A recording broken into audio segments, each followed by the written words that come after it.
Welcome everybody to this Triangles webinar. Each webinar, we welcome newcomers to this creative process of invoking lighted energy into the network of triangles that surrounds the planet.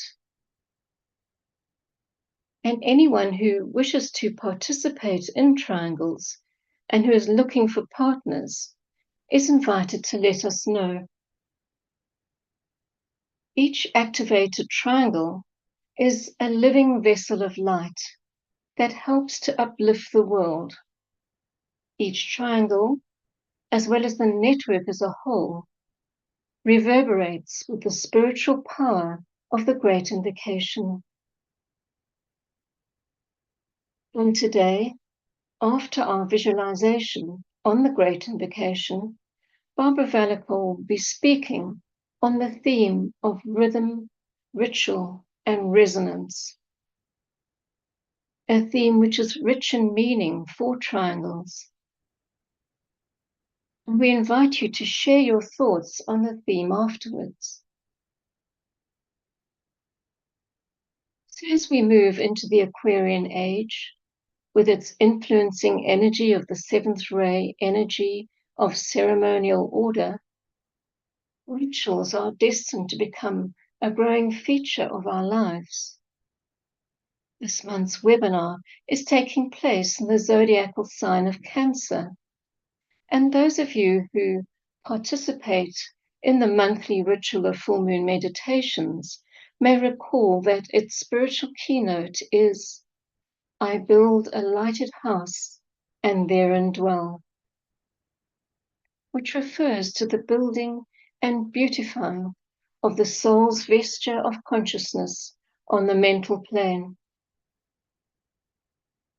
This is the house, not made with hands, eternal in the heavens, referred to in the New Testament, created by building in spiritual qualities and the gains from experience on the wheel of rebirth in physical incarnation.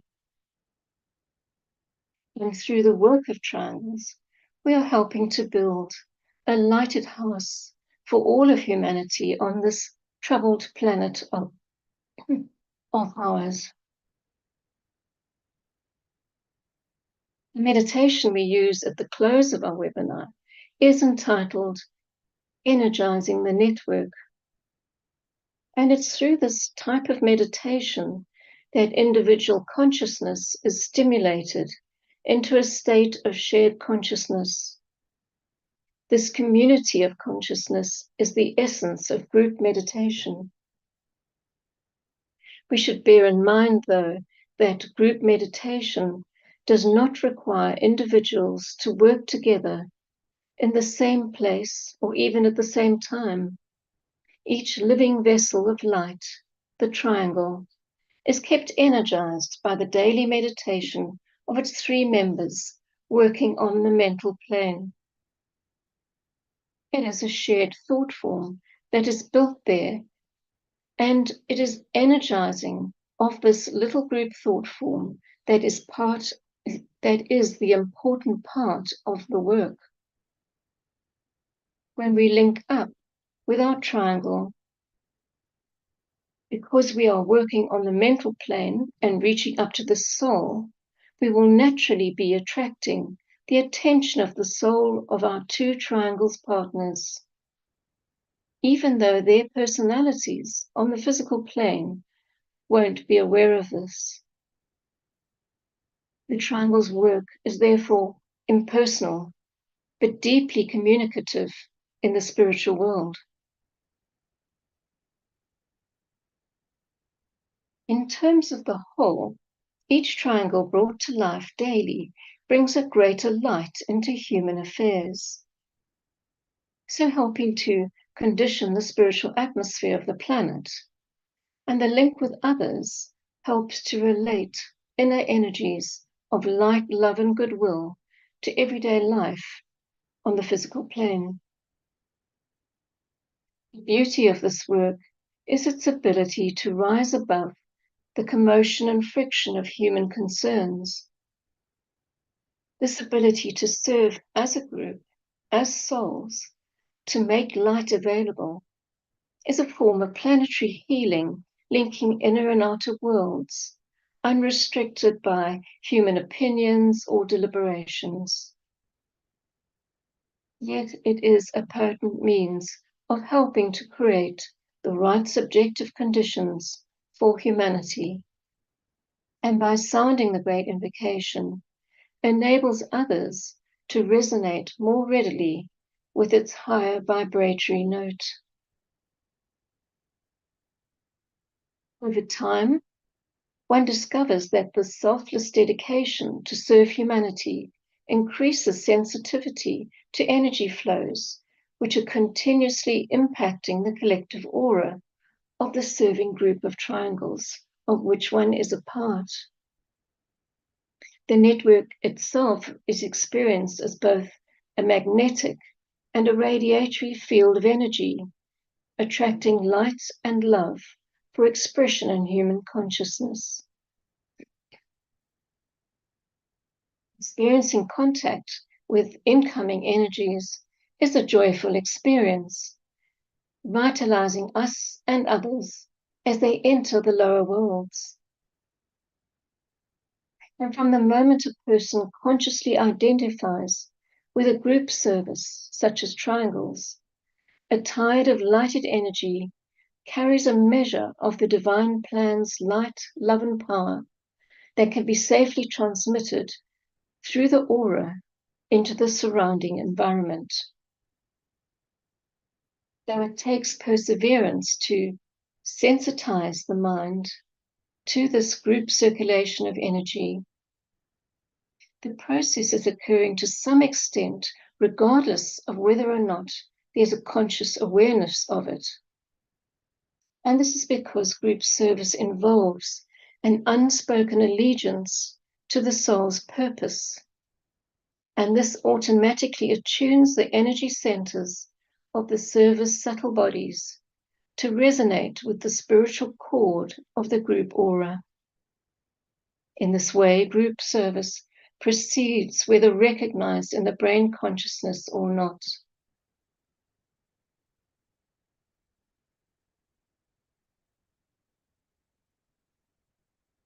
In these times of intense concerns over national and international events, the planetary network of triangles stands as an important construction of light and goodwill, linking the higher centers with humanity. The inflow of light is not only revealing the good, the true, and the beautiful, but also the inadequacies in our societies.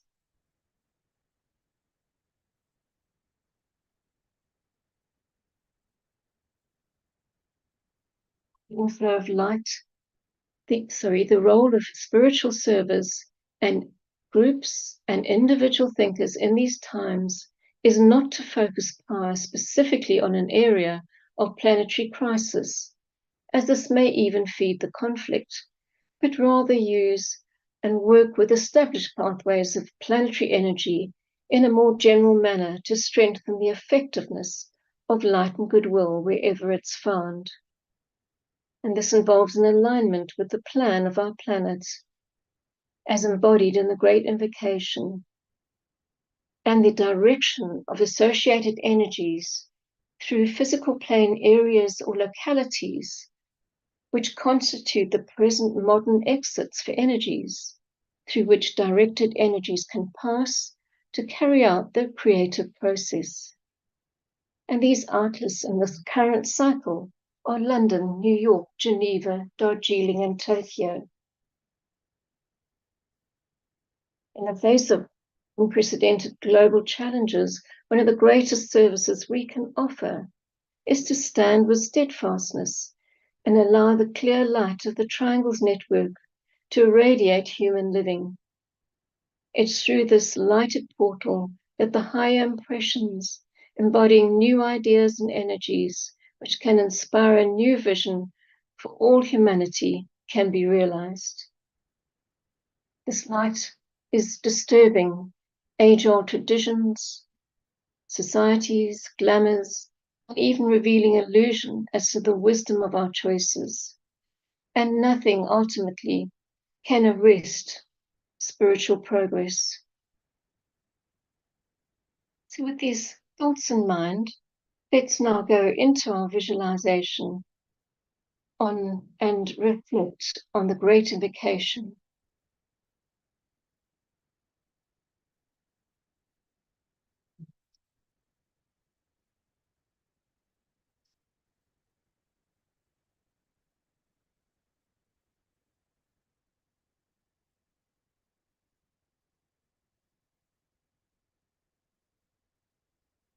Lincoln thought as a soul, as a point of love and light, with all those people throughout the world who are part of the Triangle Service Network.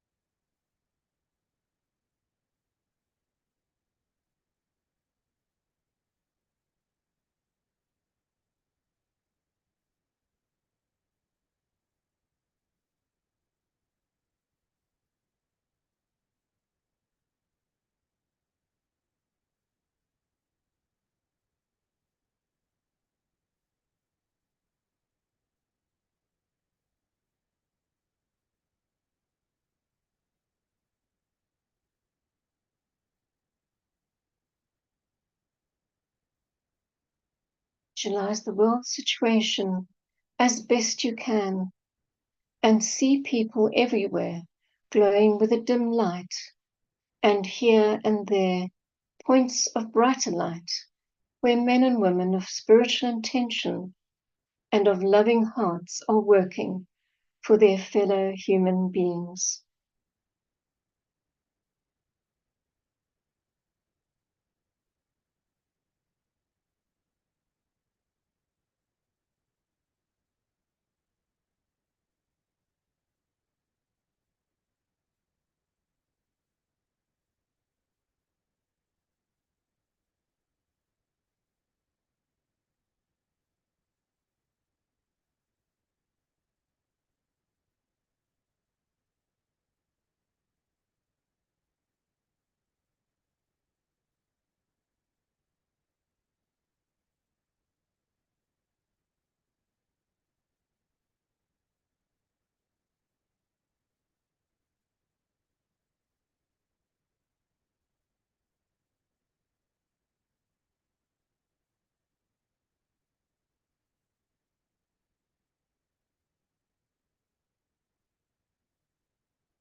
Visualize through the creative imagination the vivid light of the spiritual kingdom streaming towards humanity and slowly merging with the light which is already in humanity.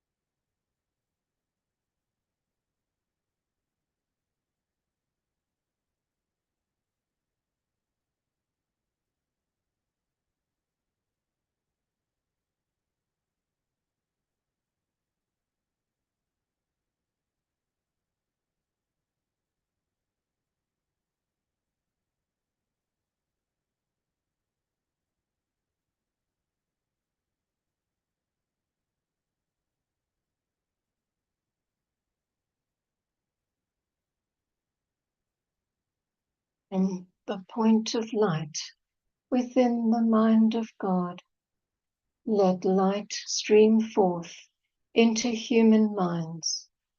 Let light descend on earth.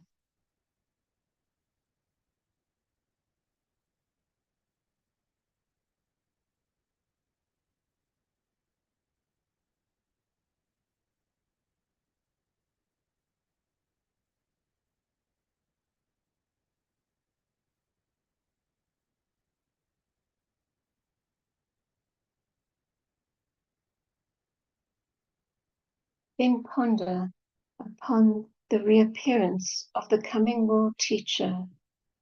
Realize that no matter by what name he may be called in the many world religions, he is still the same great identity. Reflect and speculate on the possible results of his appearance.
Say the second stanza of the great invocation. From the point of love within the heart of God, let love stream forth into human hearts. May the coming one return to earth.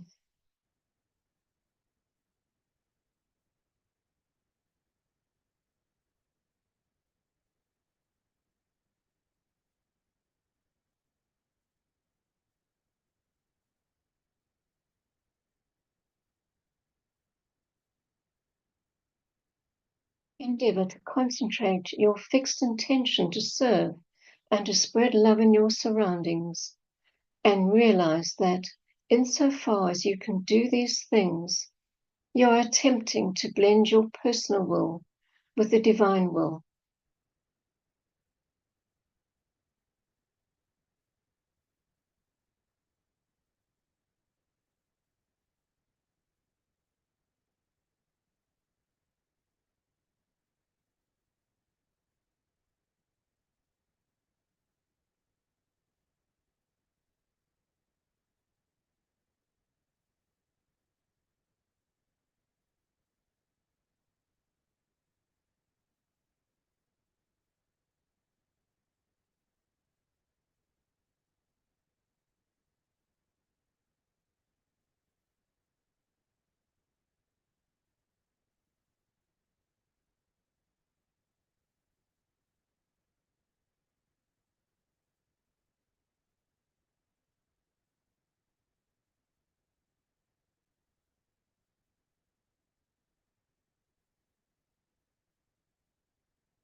Let's say stanza 3 of the invocation.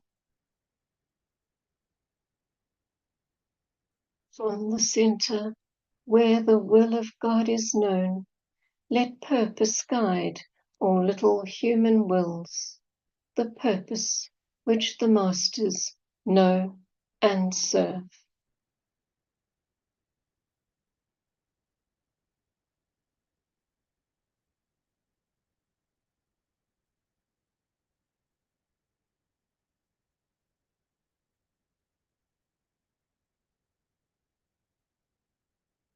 We dedicate the threefold personality to the working art of the divine plan. Oh,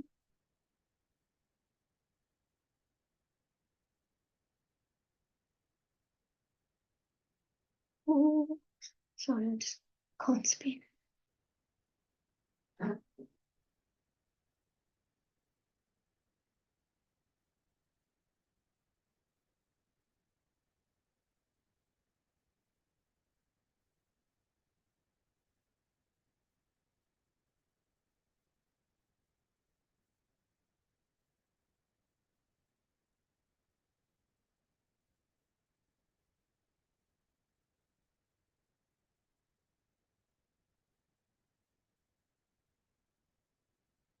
Thank you, everyone.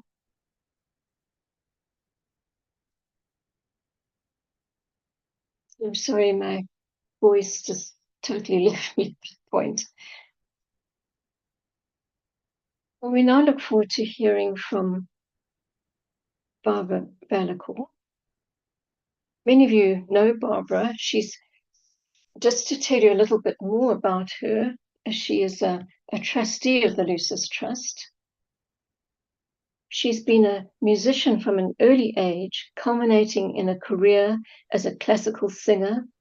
She worked with the Los Angeles Opera as a church and concert soloist and as a recording artist in several films.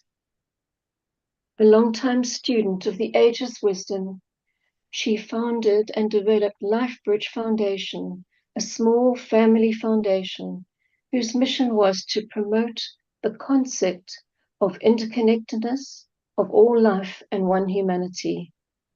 And she designed and built LifeBridge Sanctuary, a green retreat in the Hudson Valley, which thrives today. So we look forward to hearing from you, Barbara, on rhythm, ritual, and resonance. Thank you, Chris. Can you hear me? Can everyone hear all right?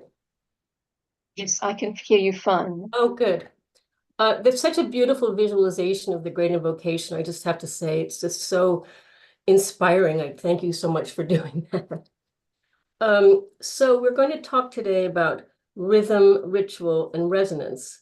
And I hope that everybody's got a pencil ready for thoughts that might come up during this talk, so we can have a nice discussion afterwards.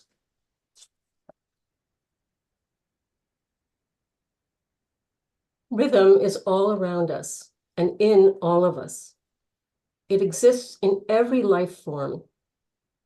Rhythm is part of daily life and affects all of humanity, all life on Earth. It is part of the common human experience. We are all subject to the rhythms of the cosmos, the sun, the moon, and the stars, as we are all an integral part of this universe. Nothing is separate. Every life form has some kind of regular pulsation, some kind of vibratory activity, from the simplest single living cell to a planet, the sun, and beyond. Science recognizes the heartbeat of the sun, and each rhythmic pulse of light supernal is an expression of the life of the one in whom we live and move and have our being. The soul has its rhythms as well, and any spiritual seeker is striving, either consciously or unconsciously, to synchronize his life with the rhythms of the soul and to establish an inner sensitivity. Fulfillment of the divine plan requires this. The soul knows oneness, and the personality seeks to understand it.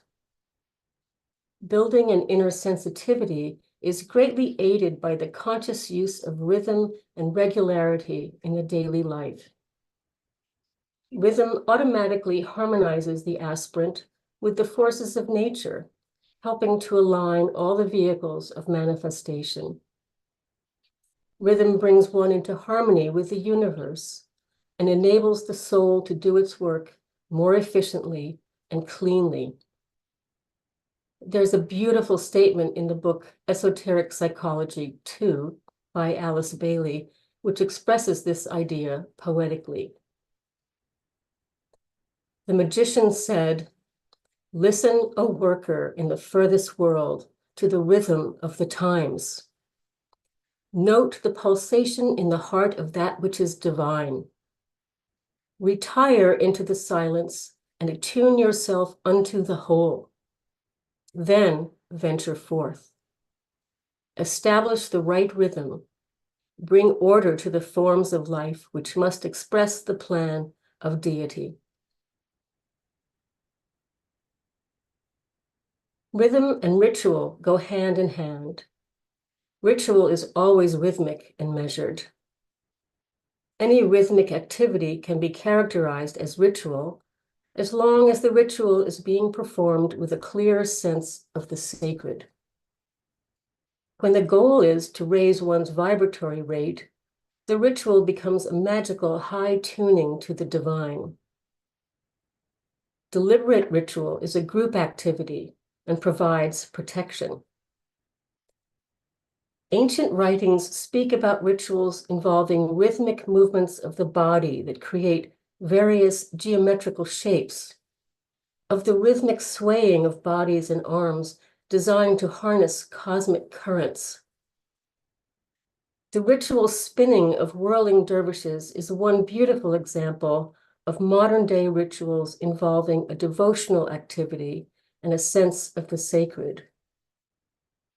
On a more mundane level, the rituals of weddings, funerals, graduations, births, deaths, and so on are all familiar to us as group activities, which actually hold deeper meanings. Many of us are familiar with the ceremony of Wesak, which takes place at the full moon of Taurus. Aside from many groups meeting subjectively all over the world to celebrate this high point of the spiritual year, a ceremonial ritual is performed in the north of India, where the assembled company symbolically depicts the meeting of the Buddha and the Christ.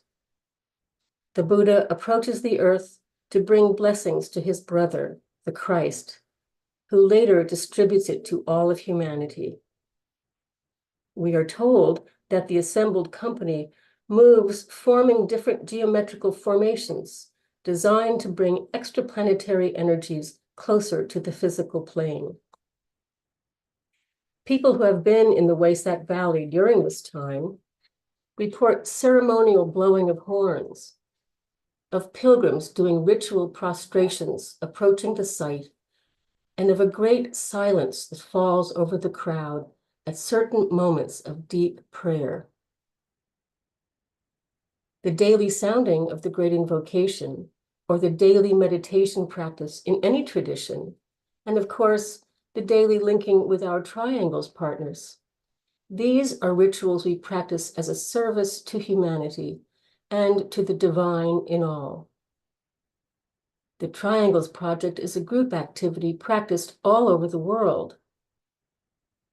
We know the soul is group conscious, and linking with the souls of two other people daily in a dedicated moment of contact and communion creates an energy which can be used by higher forces. As we visualize the energy flowing in and through our own triangle, or in some cases, multiple triangles, we can then expand our thoughts to a global perspective and imagine a vast network of lighted triangles encircling the planet. For in reality, this is what has been developed for many, many years. Each triangle unit is a microcosm of the whole. triangle's activity helps engender a sense of the whole and makes it easier to visualize the world filled with light. Anyone attracted to the triangle's work knows the truth of the old adage, energy follows thought, and that thoughts are things. Esoteric students know that all is energy. So as we link up with our triangle's partners, we create an image of the 3 points of the triangle as representing the principles of light, love, and will, a balanced and stable structure allowing the circulating energies to lift and aid the whole. On the physical level, it has been proven that a triangle is a highly stable structure. Buckminster Fuller, the 20th century architect, inventor, and innovative thinker, developed the geodesic dome, part of which you see on your screen. I think Michael has several images of these. This is the result of envisioning a domestic structure that could be stronger and more resilient than the traditional box-like house. Isn't that beautiful? He found that applying pressure to a rectangle quickly caused it to collapse, but a triangle could withstand more pressure and was far stronger. And thus was born the geodesic dome, a spherical structure constructed with materials made of interlocking equilateral triangles. The round shape enables air and energy to circulate more freely within, and this design has proven to be the most efficient human shelter. And it is a perfect visualization for the triangle's network if we imagine the entire Earth surrounded by the pulsing and vibrant network of light and goodwill. Resonance has to do with affinity of vibration. In the physical world, resonance happens when sound is enhanced through contact with certain conditions. For example, in music, sound becomes resonant when it is produced and interacts with some harder surface. A violin can be heard in a concert hall because as the bow passes over the string, it moves over a hollow area surrounded by wood, and the sound becomes amplified.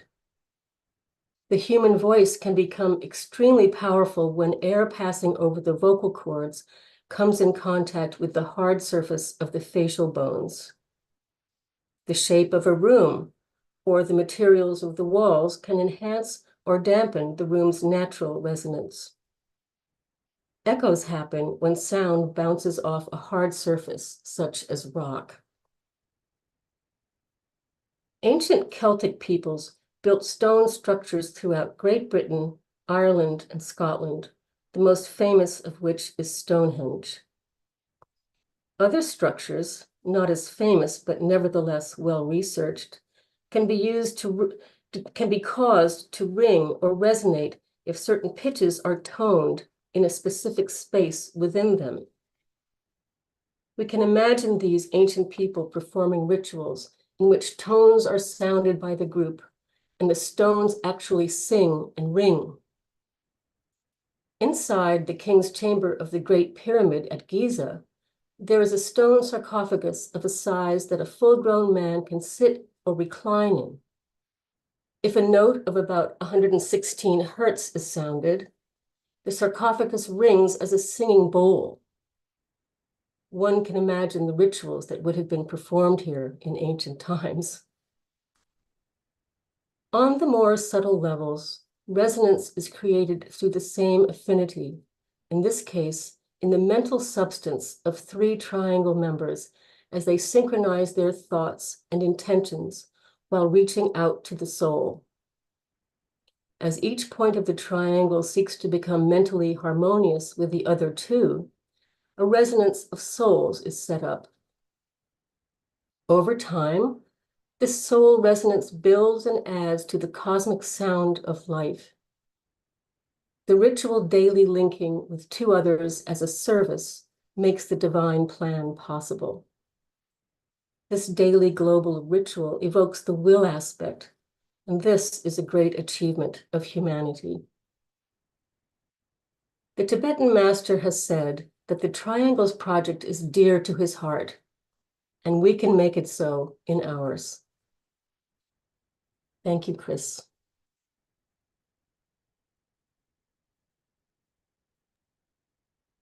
Thank you so much, Barbara. There's just so many thoughts there that we could expand on. That was just wonderful. Thank you so much. And it's just so apt for triangles, all three of those concepts that you've been talking about, and pointed out that rhythm and ritual, for instance, go hand in hand. And, when you think of the world today, it's just wonderful to think that order is actually going to be coming more and more to the fore, and an order of beauty as well, and not just necessarily order which sounds almost rigid and preordained, but a beautiful order when we are living more rhythmically with sound, with less sound as well. And, you must have enjoyed researching this, I would have felt. Yes, it's a very interesting topic. And especially when you think, I mean, most people are aware of the change of the ray energies coming in, and that we're going into a time of a few thousand years of the dominance of the seventh ray, which is the ray of ceremonial order and magic. And so the idea of ritual is becoming sort of more concrete in people's minds. And when you think about your daily life, if you have a rhythmic life and if you have an attitude of sacredness or service all the time, then everything you do can be a ritual. It's really quite beautiful, cooking dinner, mundane things. It's all in your mind and how we approach things. Absolutely. I was just thinking about what you said about those ancient Celtic orders of Stonehenge, for instance. Yes. I don't know if you've ever actually looked into how what's being said about the mystery of Stonehenge, but apparently it was built to amplify sound during ancient ruling class rituals. And I don't know, in Manchester, they apparently created a sort of model to try and find out how they did construct this fantastic, fantastic model in real life of Stonehenge in 2,500 years BC. It's just incredible, really. Yes. And apparently these they simulated stones, and they were treated to replicate the acoustic properties of the site's actual materials. And, they found that people who spoke or played music inside the monument would have heard clear reverberations against the massive standing stones. And it suggests that stones increase the volume on the interior sound, but kept the exterior sound out, making it hard for anyone outside the structure to hear what was going on. Wow. So that sounded like a secret society, but it is fascinating reading, really. Yes, that's amazing. There's a researcher in England called Paul Devereux, Devereux, I think, who's done a lot of research on stone circles in these areas. I know he has several books out. I can't name them. Where now? And where did you say? Sorry? Well, where did you say he's done the research? Oh, he in the areas I'm talking about, in the Celtic areas in Ireland and England. He's Right, British. Yeah. But it's really quite amazing. And a lot of the resonance comes from the type of materials used, because certain things don't have a resonating quality. Stone does, definitely, and wood. And I was actually I was actually inside the King's Chamber of the Great Pyramid when I talked about this stone sarcophagus. And this guy in our group got inside, and he started toning. And what the note is B flat. It's a baritone range B flat. So it's just about 2 octaves below middle C. One octave, a little bit low, more than 1 octave below middle C. And that seems to be the common tone for these other stone circles. So I don't know what the significance is of that, but it's quite phenomenal to hear a person just saying Om or something at a particular pitch, and then the whole thing is ringing. It's just amazing what these people knew back thousands and thousands of years ago. I know. I couldn't get my arms out this evening, you know. Yes. I'm wondering if anybody has any questions or any Yes, comments. I'm just about to ask if anybody has any comment they'd like to make, or not, you know, their perception of rhythm and ritual today, Yeah. and in connection with the work. Please raise your hand or write a comment.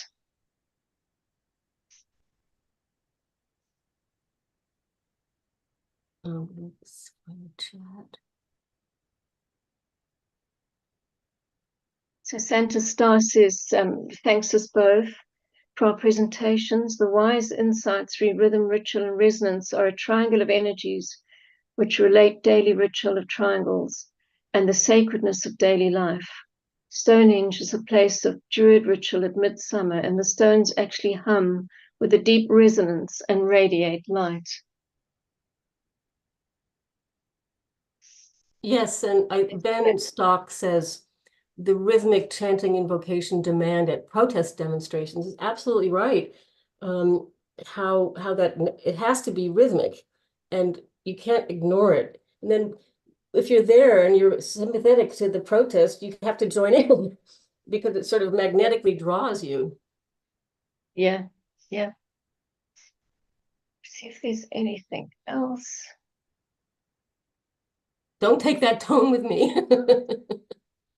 This is Robin Blackie, who said, I remember my mother saying to me, don't take that tone with me. It's really Yeah. true, as a singer, I really can tell if you can do things with your voice that nothing else does.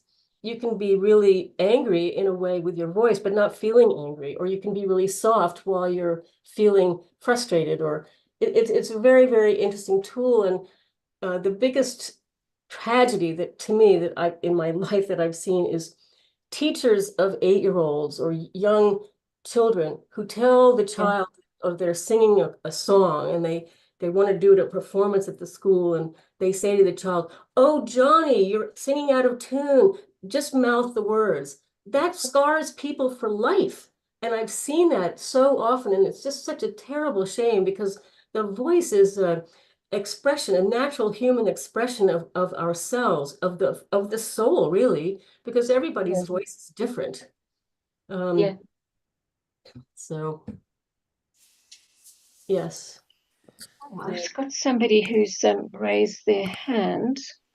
Larry Westenberg, would you like to carry on and tell us your thoughts? Can you hear me okay? I can. Yes. Excellent. Can you hear? Yes, I can hear you also. Two things. When you had mentioned the correction on getting the note right, I happen to be a musician, so I've certainly been around that a lot of my life. When I was in 7th grade, the art teacher said, "Now draw your hand." And then we each brought our hand drawing up to the teacher. And 35 years later, somebody who was a career art teacher came up to me and said, "Here, draw me something." And I just looked at him and he said, "Oh God, what happened?"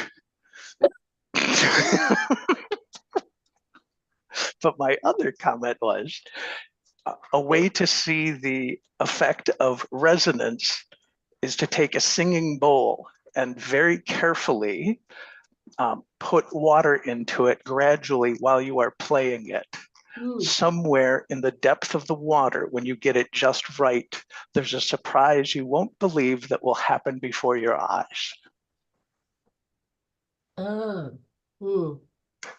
Let's try that. Well, they have these, you can set up glasses of water with different pitches and bring us bring a bow across the glass, and they make this beautiful ringing tone, and people actually play music like that. Oh, yes. Yeah. What this does, little spoiler, when you hit just the right level of water, it shoots up an arc of water and makes a perfect torus. Wow. I'll have to try that. Oh, yeah. Fun stuff. Thank you, Larry. Thank you. Lucilla Campbell says, one reason the texting habit has changed human reaction because it has limited the exchange using human voice, which is so important and carries meaning lost in texting. And Absolutely. strangely, it's true, but in another way, it was sort of predicted by the Tibetan, that the seventh ray would bring about slogans and catchwords, phrases. Um, it's just a synthesizing of long thoughts into something succinct that everybody can grasp. It's a sort of a different energy that's coming in now. But it's, what she says is absolutely true, of course. So I'm looking at this message from Lois Maybe. Nicholson, and that's a very interesting thing about why geology, and he said all music is based on rocks. I would like to know more about that, but just on the surface, if you discovered that you can make a tone by hitting a rock in a certain way or configuring it in a certain way, or certainly as people found acoustically in the land, I could see that. I mean, if in places where there's a lot of mountains, like in Switzerland, they have a fine art of yodeling, and it's a form of communication between True. villages that are separated by large distances if you had to walk, but because it's across the chasm of the mountains, you could say, it's heard in a different way. And they've learned how to direct the echoes to go in a certain direction by how they aim it. Um, it's really fascinating. And how many people get to practice toning or yodeling or yelling outside and hear the reverberation coming from the rocks around in the land? That's a very interesting Yeah. thing, Lois. Yeah. Well, thanks for that, Barbara. Unfortunately, I think we are running out of time, but thank you for all those comments, and thank you so much, Barbara, for your talk. It was really very much appreciated. Thank you. Oh, thank you, Chris. It And was a pleasure. I enjoyed. We'll go now into our meditation, energizing the planetary network.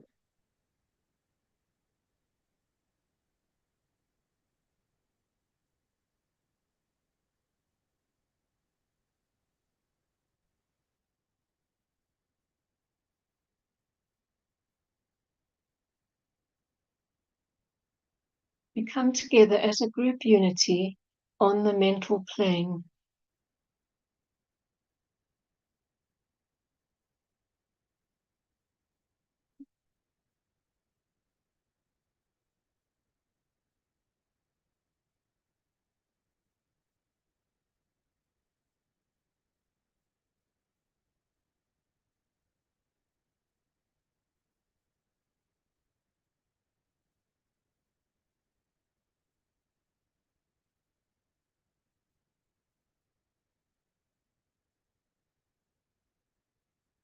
Identify as a soul with a world group functioning through three planetary centers, London, Geneva, and New York, as a triangle of light.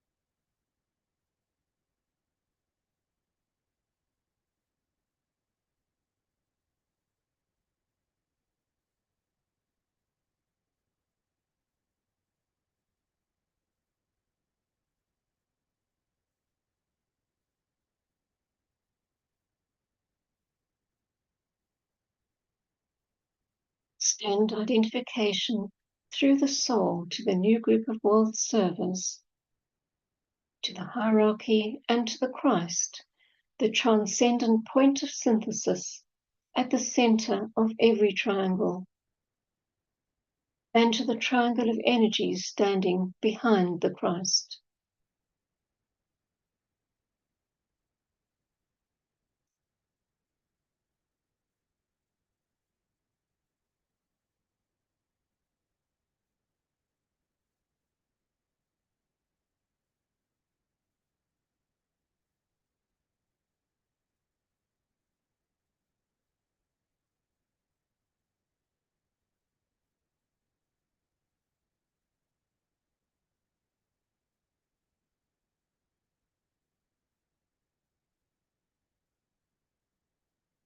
Identify the center Shambhala, the center of purpose and power.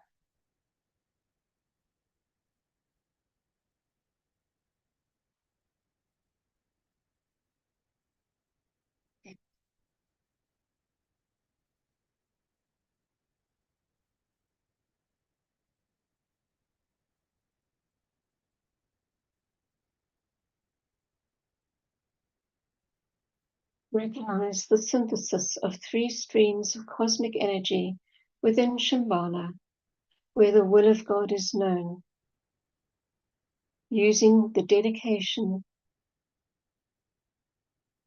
in the center of the will of God, I stand.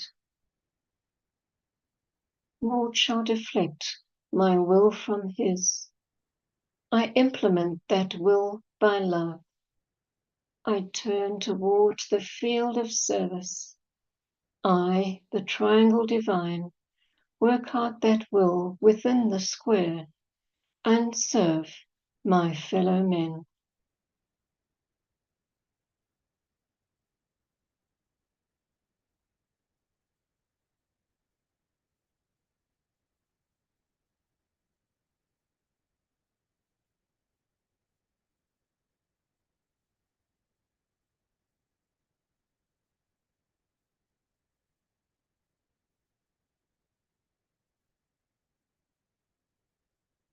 Visualize a network of lighted triangles underlying the entire outer world of physical life and events.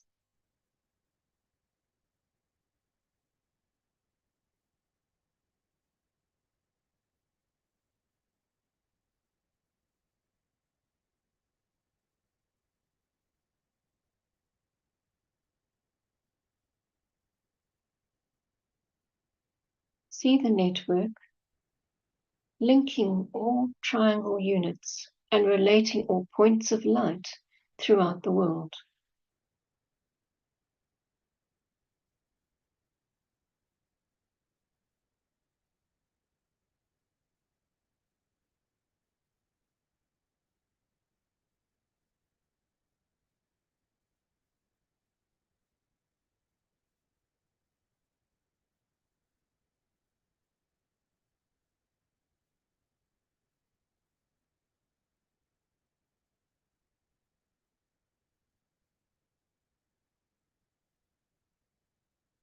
See the network relating the world of spiritual realities, the hierarchy, to the world of experience, humanity, and acting as a channel of distribution within humanity for the spiritual energies pouring through the hierarchy.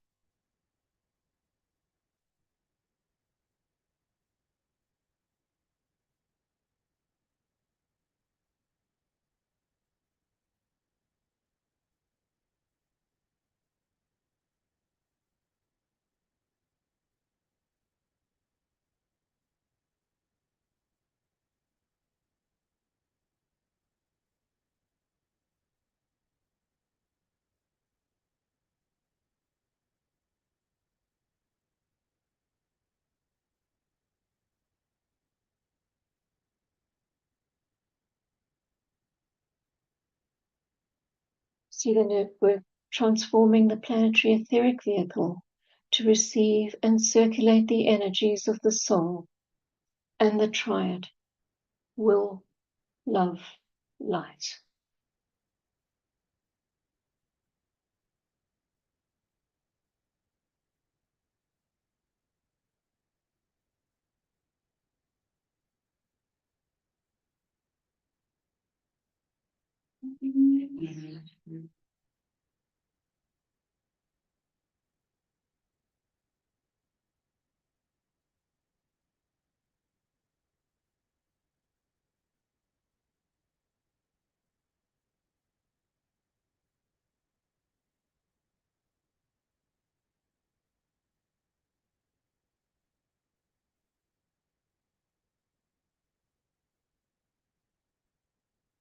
Realize that the energies of light, love, and the will to good, evoked by all triangles workers, pulsating through the planetary network of triangles, are having an inevitable effect within the three worlds, mental, emotional, and etheric, of human evolution, lifting human consciousness and helping to create the path of light for the feet of the Christ.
Reflect on the purpose, function, and right development of the Triangles Network as a hierarchical activity.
Blend it with the group.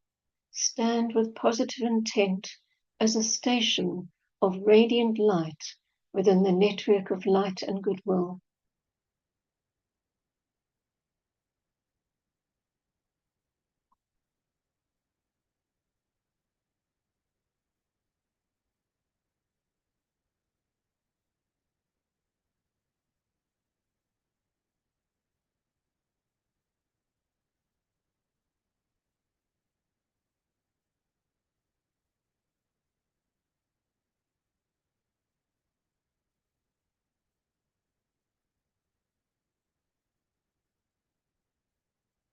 So on the adapted gratification, directing the triple energies through the triangles network and throughout the consciousness of humanity.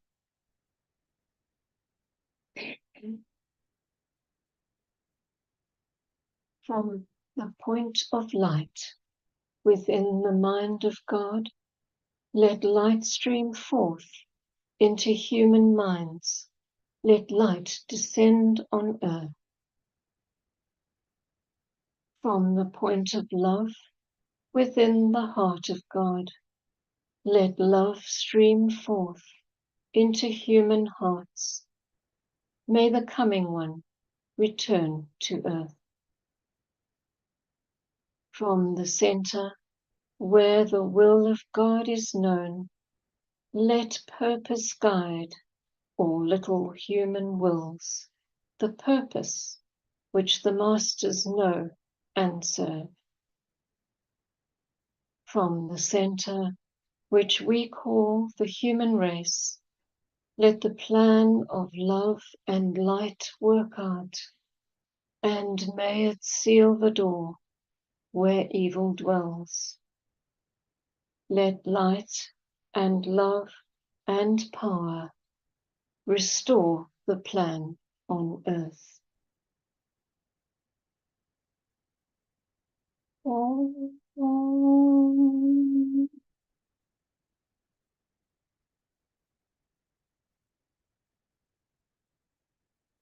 Om,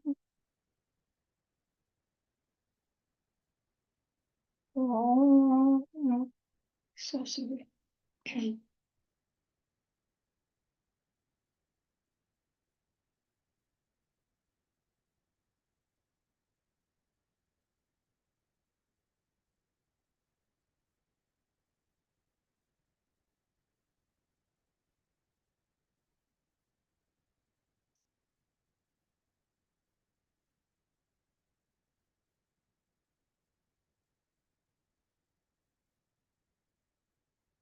Thank you all. For our meeting next month, we will be having breakout rooms to discuss the importance of the network and to discuss ideas on how the network can be expanded. So we look forward to seeing you all then. Thank you so much for participating today.